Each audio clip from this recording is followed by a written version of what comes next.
George, Terry, you're shaking the house down. Stop it.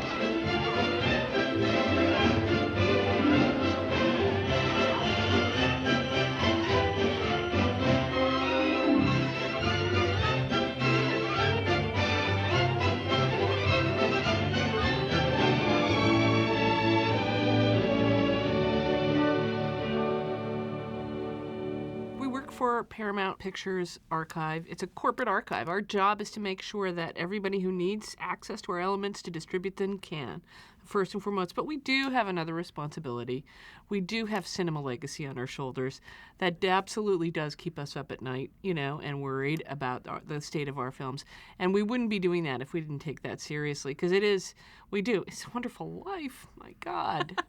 Well, I mean, come on, it's an incredible film, and it's a privilege and an honor to take care of it, but it's also a huge burden, and we want to make sure we do it well. It's a Wonderful Life is one of the gems in our archive, for sure. So it's a movie to which we've paid a lot of attention over the years.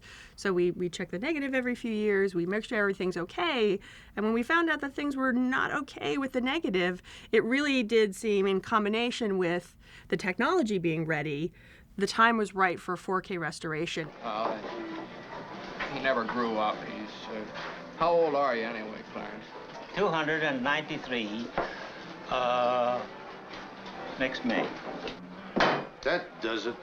Out you two pixies go, through the door or out the window. Nitrate was the film that was used for making every movie that was made before 1950. 35 millimeter feature films, studio productions were all made on nitrate film. It does have a higher silver content, hence the phrase silver screen. So it does, in certain places, have a sparklier, more lustery look to it. Well, hello. Hello. You look at me as if you didn't know me. Well, I don't. I think it's also so much about how great the production values were on this film and how well the film was shot that is a credit to the look of the film as much as the actual flammable film that was going through the camera at the time. The base upon which it was shot. Yeah. Right. The craftsmanship, and this movie is really a testament to the thought that craftsmanship matters. There were 3 different cinematographers who worked on this movie, and yet the look throughout is remarkably consistent and even. It is. And some of that is testament to the individual artistry of the 3 of them, but also to Frank Capra's, vision of how this movie should look. The nitrate original negative of this film, sadly, has begun to deteriorate. And nitrate deterioration really means eventually the image will be gone. So it was an urgent issue to make sure that we were capturing the best possible image digitally from that original negative. If we go into other elements, which we had to use in this film, and we often have to use in this film, we'll never have that same resolution and information that you have in the original negative. Today we'll be viewing a roll of film for It's Wonderful Life. We're using a Scanity. It's one of the safest machines we have in-house due to it not having any metal parts, metal sprockets, or any pins registering the film. So it's a hub, and it's completely safe for these older films, for these films with problematic perfs. It's really, really good. Scanning is actually a relatively straightforward process. With the modern scanners of today, they are not pin registered, so you're not really dragging the film through. There's not a physical intervention against the film. So it's handled very gently on these rollers that just sort of glide everything through while the image is being captured. When nitrate deterioration happens, of course, film has sprockets. If the film shrinks, so do the sprockets. So that's why you want to treat the film so gently. Getting away from pins is a huge moment for archival film. Yeah. We knew that just capturing it meant we weren't going to destroy it while we were at it. And there's actually, on the scanner that we use for this, the Scanity, there is a second camera that captures the perforations as it goes through the scanner and then uses that information to kind of optically stabilize the scan image. So that stabilization, which in the past would have been accomplished by using pins to register things, that is now handled digitally. We were lucky in the case of It's a Wonderful Life that 13 of the 14 reels of original negative have survived. Now, portions of those surviving reels were starting to deteriorate at the ends. So we were missing image in parts at the ends of certain reels. And again, we were lucky, I guess, to say we had 2 second-generation elements that were made right after the time the negative was made. So they were both nitrate. They were fine grains made in the 40s. So we had 2 of those to choose from as alternates where either footage was missing or footage was badly damaged. So we actually scanned all of it. All the negative that survived and both fine grain. So we went through and on a shot-by-shot basis picked, okay, this one's better for this shot, this one's better for that shot. Even where there was some deterioration in the original negative, the digital restoration tools are mature enough to actually fix that. In the past, we would have had to make much harder choices. We would have said, all right, we're going to lose the resolution, but man, the tear or the deterioration in this frame, we can't fix it.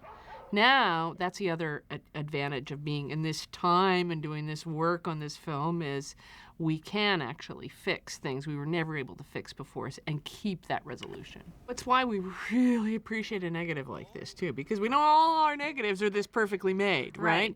You know, there'll be movies where it was low light, it was stocks from a certain era, and it's just green-tastic when we get it up there. And although that is filmic, combined with the way things are scanned, it becomes more noise than film grain. And we're constantly fighting that battle to not take too much grain away, but not blind the audience with little dots. The advances in high dynamic range have really enabled films to be seen in a different way. And it's very exciting to actually look at something like It's a Wonderful Life that you and I and everyone has seen hopefully hundreds of times in this absolutely amazing view. It just gives such a much broader range of the grayscale. It's a black and white movie of detail. What is it you want, Barry? What do you want? You want the moon? What we have now is spotless. There's no dirt. The grain is minimized. It's much better than what the first audiences saw. I mean, to them it was great, but now we can make it up to today's standards. It looks great. It looks much better than they saw. So can you go back to them getting thrown out and sort of walk through it kind of frame by frame so we can see? Sure. So this here, it was really damaged. It was very jittery, and we had to stabilize it. And the last few frames of that shot are actually from a different element. Right in the middle of the shot, it switched. That's what I had to do, is make it transparent, that you couldn't see when it switched from one element to the other. And then this is a beginning of the reel, and it was damaged as well. There is a sequence where in 4K the difference between, you know, the first generation negative and second generation fine grain was very apparent. So, you know, to Mike's point, he had to do a lot of work to kind of balance things out. So, you know, he had to work with the contrast, he had to work with the density, we had to work with the grain as well. But so this is a particularly great example of where he hid a transition from negative to fine grain. And he actually hid it when somebody walks in front of the screen. Two different elements that were really looked quite different in the raw scan. Harry's a genius at research. I transitioned from one. And there was a transition. Did you see it? Harry's a genius at research. My father just fell in love with him. You did too. If you watch carefully, you can sort of see the grain in her face. The grain slightly increases change, slightly but going forward. So doing those kinds of transitions, but also if Mike hadn't done such a good job of balancing out the A and B sides of it, that transition still would have been more obvious than it is. We're really sensitive when we restore a movie to make it feel film-like. And for me, that involves a lot of sort of backing off of contrast in certain cases. And again, this is where technology and better color spaces help us out, because if you back off on contrast, sometimes things can look soft. So, you know, with better resolution and better color spaces, you're able to get that detail without having to lay on contrast too much, which makes things look more video-like and less film-like. So our restorations are able to sort of keep a really nice filmic quality to them. And really being able to dig into some of the really beautiful details in the backgrounds. For example, the Walk in the Moonlight scene. Somebody recently looking at that said, I can see their breaths, and I've never been able to see that before. And you can just sort of see hints of these beautiful details in the background that they paid attention to at the time. Clearly, you're able to appreciate in a new way by being able to see it so clearly. We do have digital preservation, and so we will preserve all the digits well. But we take a sort of belt, suspenders, and, I don't know, everything approach when we're talking about a title like this.